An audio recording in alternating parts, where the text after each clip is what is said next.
Gujarat ATS અને Surat SOG એક મોટું ઓપરેશન પાર પાડ્યું। ઇન્ટરનેશનલ કોલને કન્વર્ટ કરનારી ગેંગનો પર્દાફાશ કર્યો છે। ઇન્ટરનેશનલ કોલને લોકલ કોલમાં કન્વર્ટ કરતા હતા અને સરકારી તિજોરીને નુકસાન કરવાનો ધંધો કર્યો હતો। ઝોબોઝ હબ અને વેસુના એક્સલ્ટ શોપર્સમાં દરોડા પાડ્યા અને ઝોયાઝ હબમાં પણ જીઓની 500 લાઇન લઈને કોલ ડાયવર્ટ કરવામાં આવ્યા હતા। एक्सल्ट शॉपर्स में 250 लाइन एक्टिव कर आ खेल करवामां आवतो हतो। मार्केटिंग और गेमिंग माटे उपयोग करवामां आवतो हतो।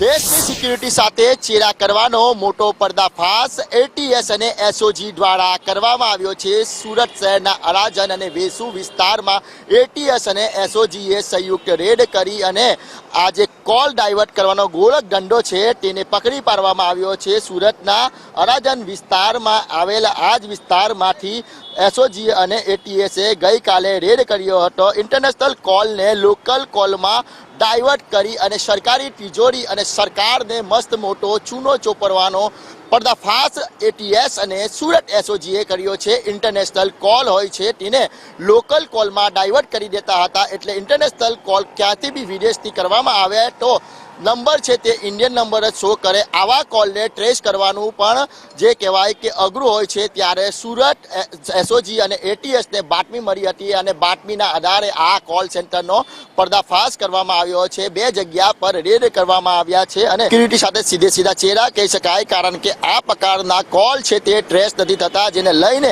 આતંકી પ્રવૃત્તિઓ પણ કરવામાં આવતી હોય છે। મોટા ભાગના આતંકીઓ છે તે આ જ કોલનો ઉપયોગ કરતા હોય છે। એટલે સુરત શહેર એસઓજી અને એટીએસએ સુરત શહેરમાંથી દેશની સિક્યુરિટી સાથે ચેડા કરતા મસ્ત મોટા રેકેટનો પર્દાફાશ કર્યો છે અને હવે તપાસ હાથ ધરવામાં આવી રહી છે કે ખરેખર સુરતમાંથી કેટલા આવા કોલ सेंटर है जे देशनी सिक्योरिटी साथे सीधे सीधा चेड़ा करी रह्या हता। कैमरा पर्सन अजित पटेल साथे मनीष परमार, संदेश न्यूज, सूरत।